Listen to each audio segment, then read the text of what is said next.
What is poppin', as a team? Yes, we are back with another episode. As you can see, we are going to be watching another odds1out episode. So, I hope you enjoy this one this time. Okay? Because I did the last one about conspiracy theories. I don't know if you like that one. Okay? So, let's get started. This one is the odds1out starting conversations. Let's get started.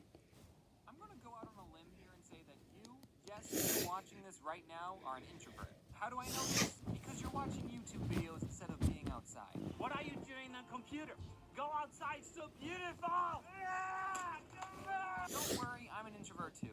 I got an email from an 8-year-old once. He said he liked my videos. It was one of the worst emails I ever got. So I'm just going to briefly explain what introvert means to all the 8-year-olds watching this. Hey kids, are you ready to learn? An introvert is a person who doesn't really like to play with other kids. This doesn't make them sad that they're lonely. They just would rather play by themselves. Think of it this way. Has your friend ever asked you to play with them, but you didn't really want to, so you asked your mom to make up a reason for you not to go? If so, then you're probably an introvert, or you just need better friends. Me and my mom had a code word, so if a friend was on the phone who wanted to hang out, I would say, let me ask my mom. And when I asked her, if I said the code word, it meant, Mom, make up an excuse so I can't go. I'm not going to say the code word because I still plan on using it. I actually made a comic kind of similar to this back in 2014, and it's one of my most popular comics, so thanks for liking it. Obviously, it would be one of my most popular comics. I mean, look how great it is. Michael, the creator of Vsauce, hey Vsauce, Michael here, has this new YouTube Red show called Minefield. And as of right now, it's the best YouTube Red series. And in the first episode, Michael goes into an isolation room for 3 days. He has no technology, he's all by himself for 3 days. When I first saw this, I thought, hey, maybe I should try that. Yeah, 3 days of nothing but your own thoughts. I can think of comic ideas, I can write a book, and I don't even have to write any of these ideas down because everything I say is being recorded. This could be my next vacation. Also, speaking of YouTube Red,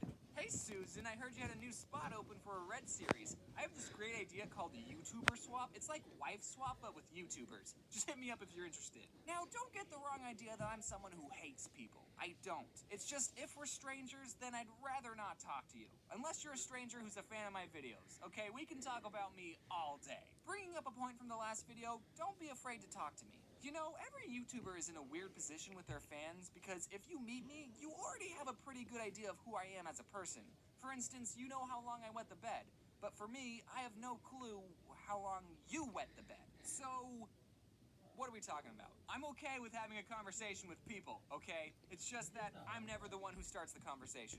But again, this doesn't apply to fans. I like to think that I'm decent with conversation, but I don't really know how good I am at it. I did fail public speaking. But on occasion, there are times when it's awkward not to talk to a stranger. One time in my college years, I got on an elevator to go to a class, and another person got on with me. I live a pretty crazy life, I know. And I did what anyone should do in that situation. I didn't say anything to the other person. But then when we got on our floor, you know how the elevator doors are supposed to open? Well, this time, it didn't. The doors didn't open. This is an introvert's worst nightmare, by the way. And it wasn't one of those elevators that you could fit a king-size bed into. This elevator was about the size of a red box. Is the door gonna open? Seems like it should open by now. What do you do in that situation? You can't not talk to the person you're now trapped with. So, what class are you going to? Physics? Oh, that makes sense, because this is a science building. Enough time had passed where we started looking up the school's number to tell them that we were stuck, which is what you're supposed to do, right? There's not like a button on the elevator that you can press to call for help, right? But luckily, while we were doing that, for whatever reason, after a solid 2 minutes, the door decided to open. And just the wave of relief that went over me and this kid. Oh, I thought we'd be in there for hours. I hope I never see you again. Same. And that's why I'm never going in an elevator again. It's too risky. I think the problem I have is that I'm bad at starting conversations. Normally, if I'm talking to someone who I don't know, I'll ask, so, how was your day? But if your day was anything but good, I don't want to hear it. My dog died. Yeah, they do that. Why is starting a conversation so hard? I only know like 3 good conversation starters. The first one is, how was your day? And if that doesn't work, I start talking about all this crazy weather we're having. And in Arizona, there's really only one weather. Hot. Although it did rain like 2 weeks ago. And lastly, if I have nothing else to ask, I hit them with a really hard question. What color is your toothbrush? Mine's red. To start a conversation, sometimes people will ask, what's your favorite blank? I have nothing against these types of questions. I think it tells you a lot about the person you're talking to, but there's one form of this question that I really hate. And it's the question, what's your favorite candy bar? And I hate this question because my favorite candy bar, and I will stick by my answer no matter what you think, is M&M's.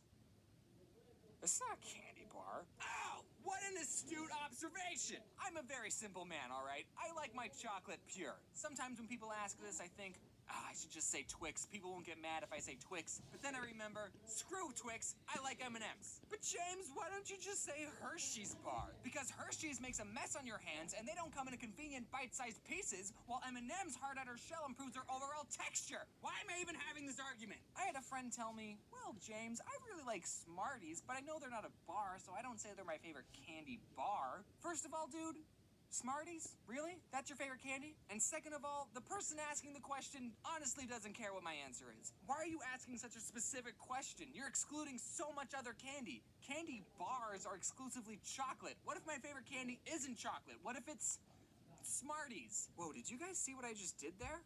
I was talking about M&M's for like a whole minute. I was having a conversation, all because I was arguing why M&M's are my favorite candy bar. So that's it. That's how you talk to people. You disagree with everything they say and then argue about it. So everyone watching, argue about your favorite candy bar down in the comments. Lovely end.